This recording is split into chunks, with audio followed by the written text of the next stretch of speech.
Alleged interactions with extraterrestrial craft and their occupants come in many forms, each providing varying degrees of evidence with which to validate their provenance.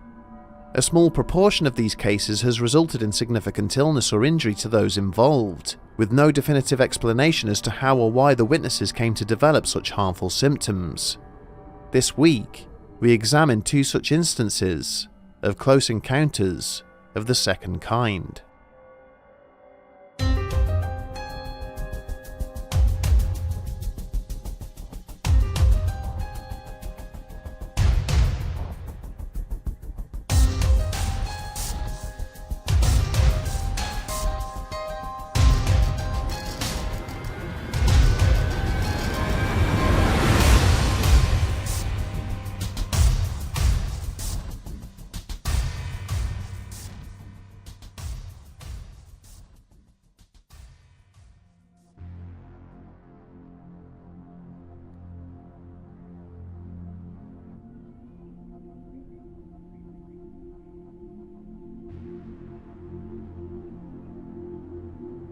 In 1972, famed ufologist J. Allen Hynek devised a system which would group incidents of alleged extraterrestrial contact into distinct categories.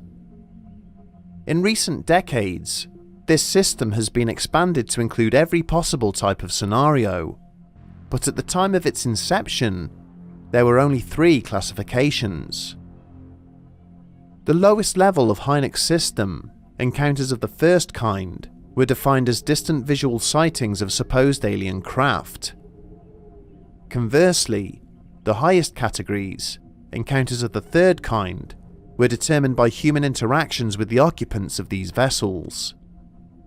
But in between these 2 extremes lay a wide middle ground, in which the craft and entities involved left some form of physical evidence of their passing, without directly interacting with any human being. These were classified as close encounters of the second kind. Examples of the evidence left behind at such incidents have included lasting damage being caused to vegetation and buildings, documented interference with electronics and other telecommunication systems, and in the most extreme cases, death or serious injury being inflicted upon humans or animals. Thankfully, such occurrences are exceedingly rare, and we have already looked at some of the more tragic accounts during previous episodes. These incidents have also provoked a disturbing debate amongst commentators on the subject, as to whether the harm caused to those involved is deliberate on the part of these visitors, or merely an unfortunate byproduct of their presence. What is clear is that close proximity to alleged extraterrestrial craft and their occupants has proven time and time again to be extremely dangerous, with unseen and powerful forces exerted during these incidents. Forces which can lead to long-term injuries and lasting health implications for those who are lucky enough, or perhaps unlucky enough, to have witnessed such an event. At approximately 9 PM on the evening of the 29th of December 1980, drivers travelling along the Texas State Road 1485 would likely have seen an Oldsmobile Cutlass slowly labouring along the highway towards the city of Dayton. The car's owner, Betty Cash, had been returning home from a dinner with her longtime friend, Vicky Landrum, along with Vicky's 7-year-old grandson, Colby. The 2 women were in good spirits and were happily chatting away as the car proceeded to enter a heavily wooded section of the road. A short time after this, Landrum commented to her friend that she could see a brightly lit object crossing the woods ahead of them, high above the trees. As Cash slowed the car down, she also caught sight of it, and after a brief conversation, the 2 women agreed that what they had seen was most likely an aircraft trying to locate Houston International Airport, which was nearby. A little further along the highway, Cash suddenly became aware of an intense light up ahead, which was illuminating the carriageway. Thinking this must be an approaching truck with its headlights still on full beam, she instinctively slowed her own vehicle down, only to realise that the light up ahead did not appear to be altering in intensity. As the car coasted to a halt around a blind bend, Cash now saw that the roadway ahead was somewhat obstructed by a large craft, which was hovering several feet above the ground. She would later go on to describe it as roughly the same size as the top of a water tower, being metallic in appearance and shaped like a diamond with the tips cut off at the top and bottom. The central portion of this vessel was surrounded by a ring of blue lights, and every so often, a series of intense flames would issue forth from the base of the object. When they did so, the craft would immediately coast forwards a few feet towards the car, and then come to a halt, until the next burst would then propel it forwards again. As she surveyed this mysterious floating object, Cash's first instinct was to turn the car around and drive back the way she came. But at the same time, she was conscious that it had been raining heavily that day, and the ground either side of the road was muddy, leading her to fret that she may become stuck. It was at this point during the incident that Landrum commented about how hot she was feeling. Cash suddenly realised that since the moment they had first encountered the object, the temperature appeared to have been steadily rising inside the car. Landrum, a long-standing and devout Christian, told her friend that she believed what they were witnessing was some form of religious visitation, and stated that she wanted to get out of the vehicle. But as she went to do so, she stopped herself, as Colby was becoming visibly agitated and upset in the rear seats behind them. Cash, however, did exit the vehicle, and then slowly started to walk towards the mysterious floating craft. She was swiftly stopped in her tracks by the intense heat it was producing, forcing her to retreat to the car. When she did so, she found that the door handle was now too hot to touch. She would have to wrap her coat sleeve around her hand in order to open the car door. When she got back into her vehicle, Cash then watched on in amazement as Landrum proceeded to place her outstretched palm on the vinyl of the dashboard. By now, the material was so hot that her hand seemed to sink into it, leaving a lasting impression behind when she removed it. As they continued to observe in complete bewilderment, the object gave off another almighty burst of flame, and then slowly ascended into the air to a point above the treetops. The two women then became aware of another sound as a series of large military helicopters swiftly hovered into view. The strange vessel then made off, with the army helicopters pursuing it across the forest. The two women watched on for a time as the lights receded into the distance, before carrying on with their journey, talking animatedly about what they had just witnessed. Later that evening, after she had dropped Vicky and Colby back home, Betty Cash suddenly collapsed in her kitchen and began to vomit. Over the course of that evening, she continued to be violently sick, as well as succumbing to severe nausea and diarrhea. The following morning, she made a phone call to Landrum, who immediately admitted that she too was experiencing similar symptoms, as was Colby. Over the next few days, the condition of the two women would continue to steadily deteriorate. They both became weak and found themselves struggling to focus on anything. Cash's skin went on to develop painful blistering, akin to a severe bout of sunburn, and when she finally got checked out at the nearest hospital, it was also discovered by the clinicians there that small portions of her hair were beginning to fall out. A radiologist who examined the patients stated that their symptoms were similar in nature to people who had been exposed to high levels of ionizing radiation. But in the majority of such incidents, the patients involved had sadly passed away shortly afterwards. Instead, both women would go on to recover, though not without sustaining long-term health issues. For the next 18 years until her death, Betty Cash would be admitted to hospital on an annual basis, before she finally succumbed to her long battle with breast cancer, which had first been diagnosed in the immediate aftermath of the alleged UFO encounter. For her part, Vicky Landrum developed severe cataracts in both eyes, a condition that would impair her vision until her eventual death in 2007. Much like his grandmother, Colby was significantly less affected than Betty Cash, and he managed to escape the incident without developing any long-term health implications. In the years which have passed since the Cash Landrum sighting, there has been great speculation as to what could have caused the illnesses sustained by both witnesses. Some believe that in addition to low-level radiation, the women may have been exposed to something with an infrared property, and potentially even an aerosol or gas.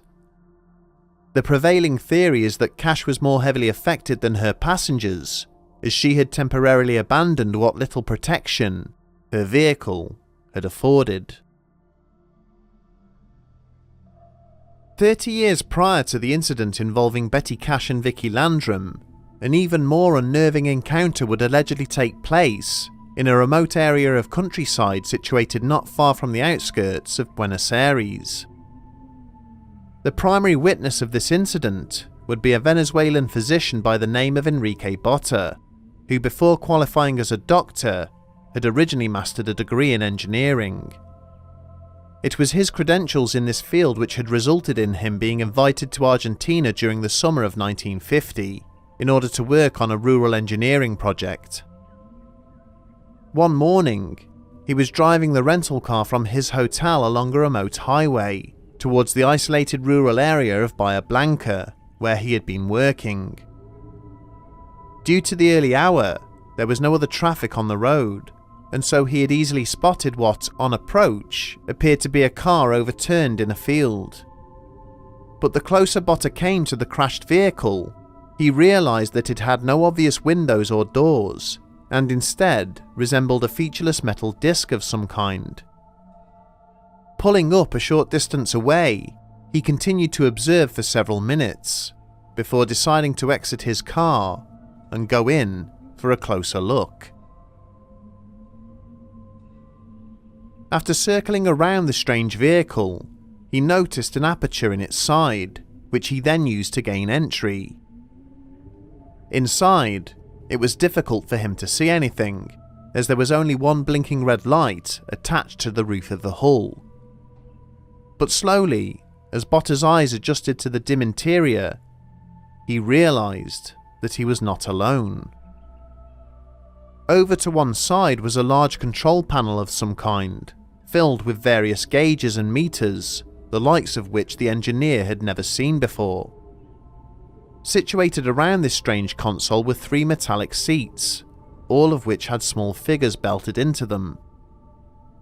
The doctor described the craft's occupants as roughly 4 foot tall and wearing tight-fitting grey coveralls of some kind.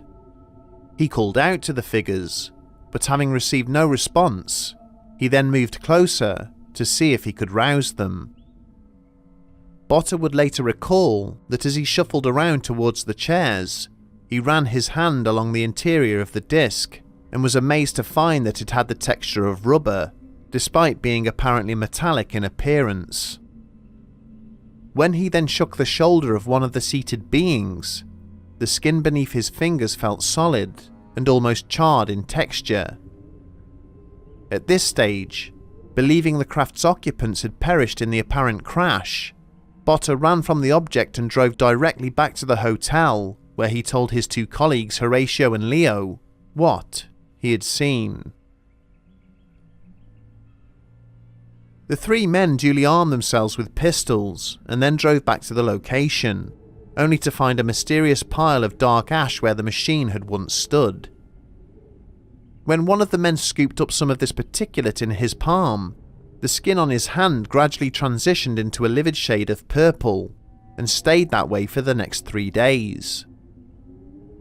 As the men began to spread out and walk around the vicinity of the ash pile, they suddenly caught sight of a series of strange red lights approaching in the distant sky. Losing their nerve, the men ran back to their car and made off as fast as they could, taking a couple of blurry photos of the flying lights as they did so. Just as with the Cash Landrum sighting, in the days following the event, Enrique Botta's skin began to severely blister. On his face, The imprint of where he had been wearing his sunglasses on the day of the incident remained seared into the skin and did not fade away for many weeks. When he was subsequently bedridden with severe fever-like symptoms which had gone on to overwhelm him, Botter was finally rushed to hospital. Doctors carried out a battery of tests on him, concerned that he had succumbed to a form of radiation poisoning, and yet no trace of this could be found at all during the testing. For several years, neither of the three men allowed themselves to speak about the incident, until Botter was finally persuaded to attend a UFO conference, where he opened up about the experience there to fellow delegates. This would lead him to commit his memories of what had happened to paper in a book he titled Situation Red. The similarities between these two incidents and the life-threatening symptoms which manifested in those involved are concerning, particularly as they are also found in many of the stories from countless other witnesses who claim to have been visited by extraterrestrials. It could be that this radiation-like poisoning is some sort of side effect from a scanning device being employed by the alien craft, or perhaps even a byproduct of the vessel's propulsion system or fuel source. Another theory is that the atmosphere in which the entities usually reside is somehow toxic to humans, and as a result of them having to replicate it within their craft and also their immediate surroundings, it then proves dangerous to the witnesses who they come into contact with. Thankfully, the overwhelming majority of alleged UFO sightings remain close encounters of the first kind, although, with the amount of UFO stories currently appearing in various news sources, the prospect that these visitors may one day choose to make direct contact with humanity is ever present. Perhaps such cases should be taken as cautionary tales.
Bedtime story.